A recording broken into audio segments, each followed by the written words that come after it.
اهدنا الصراط المستقيم.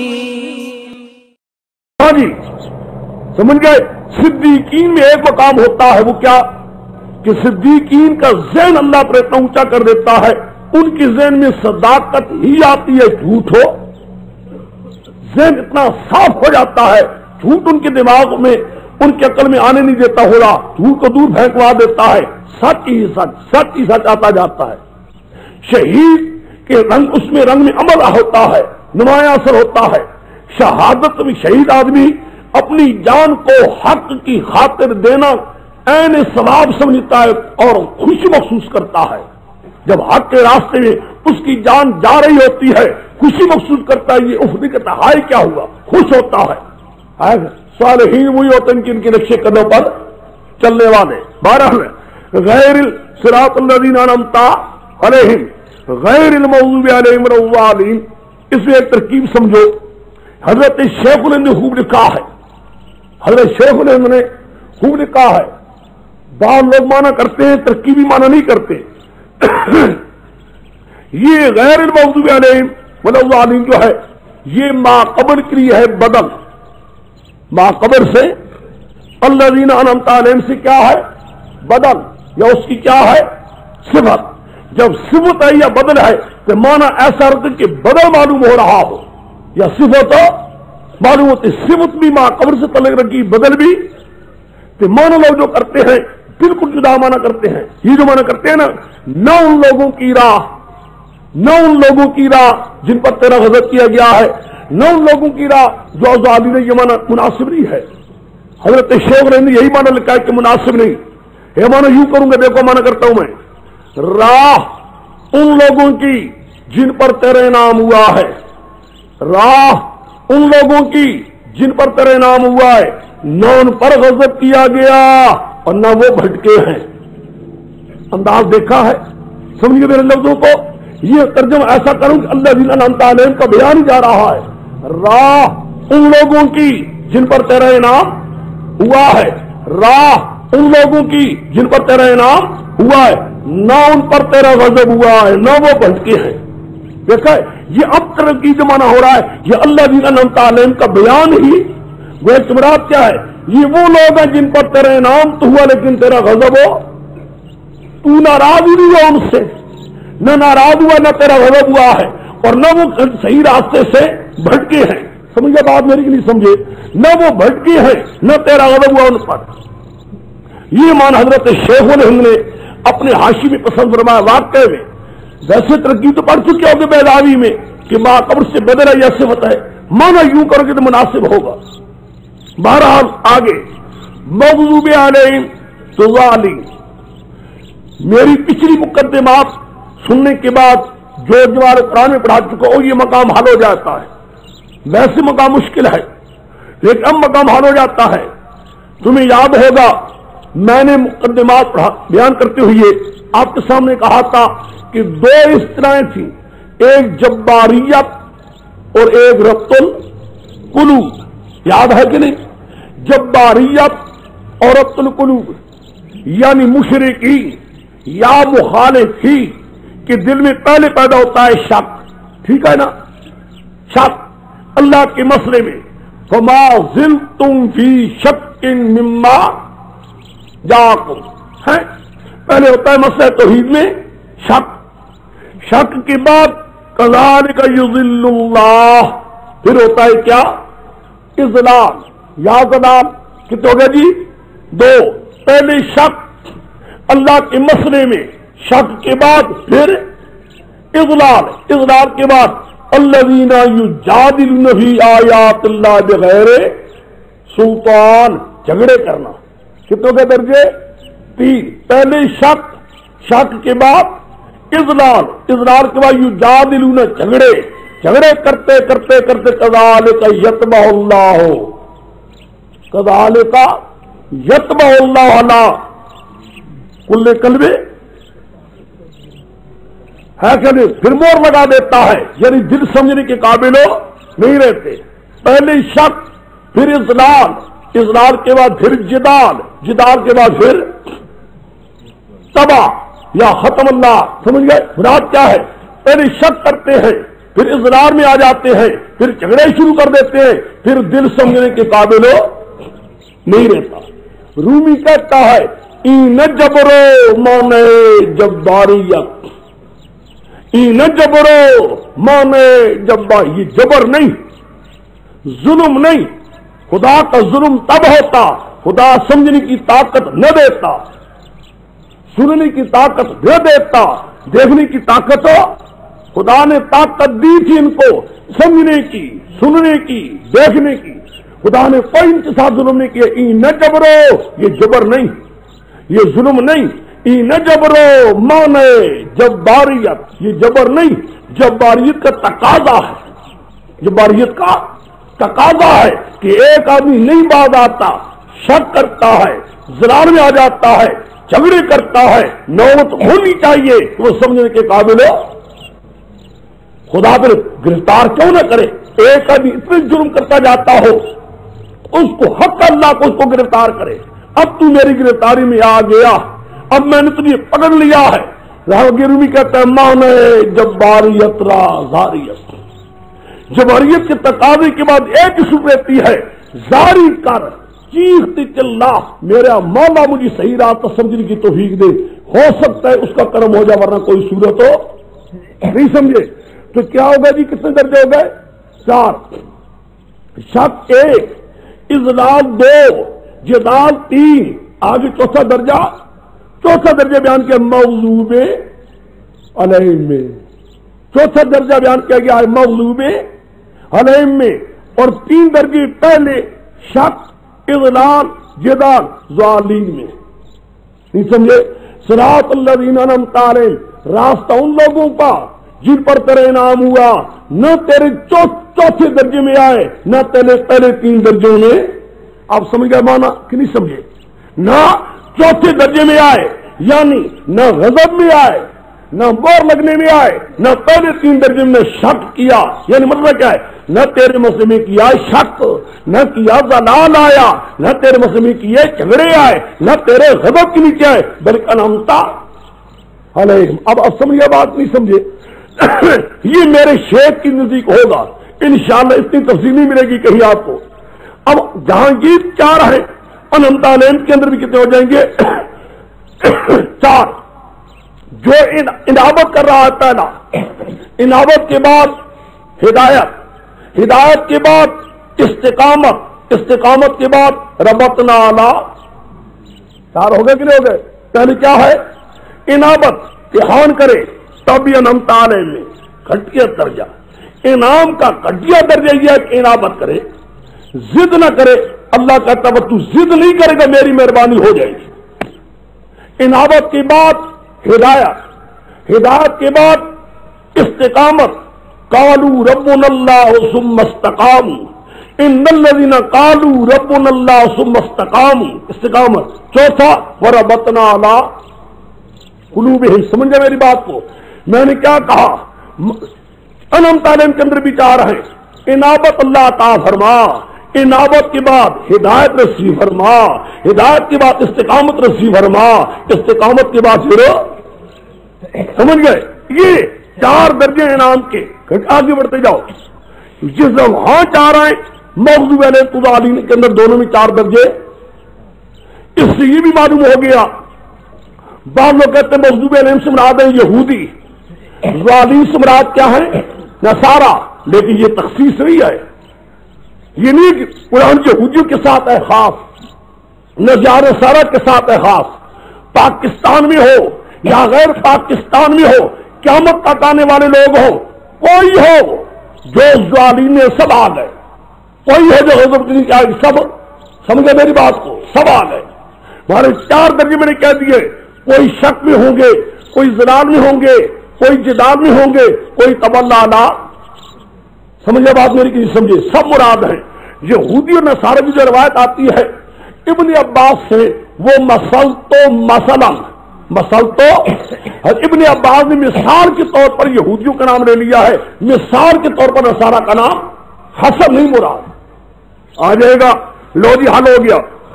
اہدنا الصراط المستقیم بھی آ گیا، صراط الذین انعمت علیہم بھی آ گیا، غیر المغضوب علیہم ولا الضالین بھی آ گیا.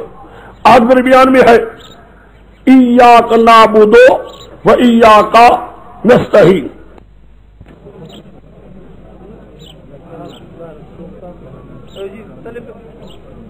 ہاں جی